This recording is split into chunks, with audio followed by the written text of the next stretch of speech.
हम लोग हिंदी का कविता, छोटी सी कविता जो पिछले दिन भी हम लोग पढ़े थे, उसी का हम लोग आज योजना बनाए हैं।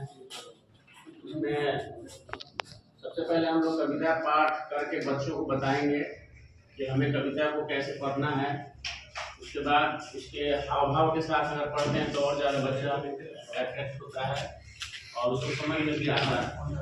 तो कल भी हम लोग पढ़े थे और हम लोग आप लोग सुनाएंगे हमारे साथ।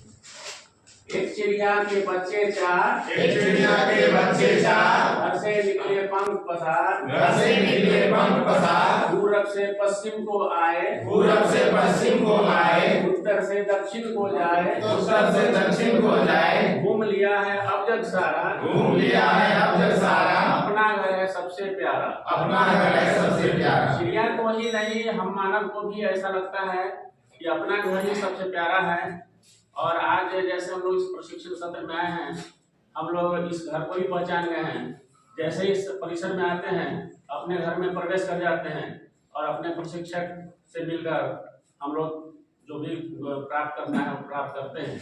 उसी तरह एक छोटी सी चिड़िया भी है जो उड़ती है, खुदकती है, फिर उसको लगता है कि नहीं, सबसे अच्छा तो मेरा छोटा सा जो घोंसला मेरा घर था वही अपना घर है। और इस प्रकार पूरा अपने घर को वापस आ जाती है। उसके बाद बच्चे जो है इसको उड़ाने के बाद हम लोग इस कविता में जो कठिन शब्द आए हैं उन शब्दों को हम लोग ब्लैक बोर्ड पर श्याम पट्ट पर लिखते हैं। बच्चे उसको पुनः उतारते हैं और कुछ विलोम शब्द उसमें से निकाल कर देते हैं।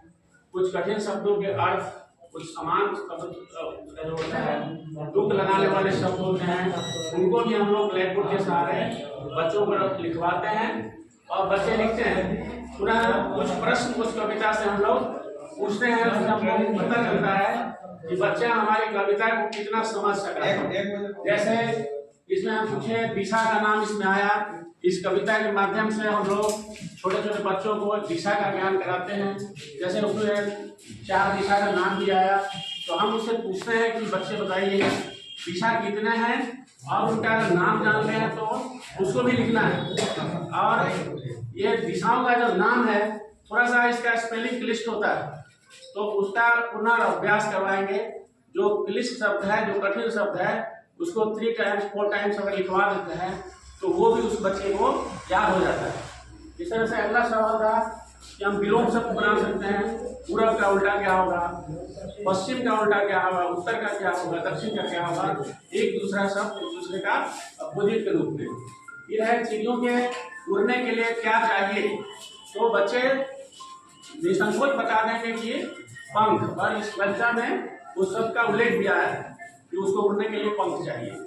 पुनः बच्चे को हम लोग कुछ सवाल पूछ के जवाब लेते हैं और लास्ट में हम लोग उसको एक ई कार्ड देंगे कि इस कविता को स्मरण करके आए और कल अगले क्लास में हम लोग इसको सुनेंगे। बस।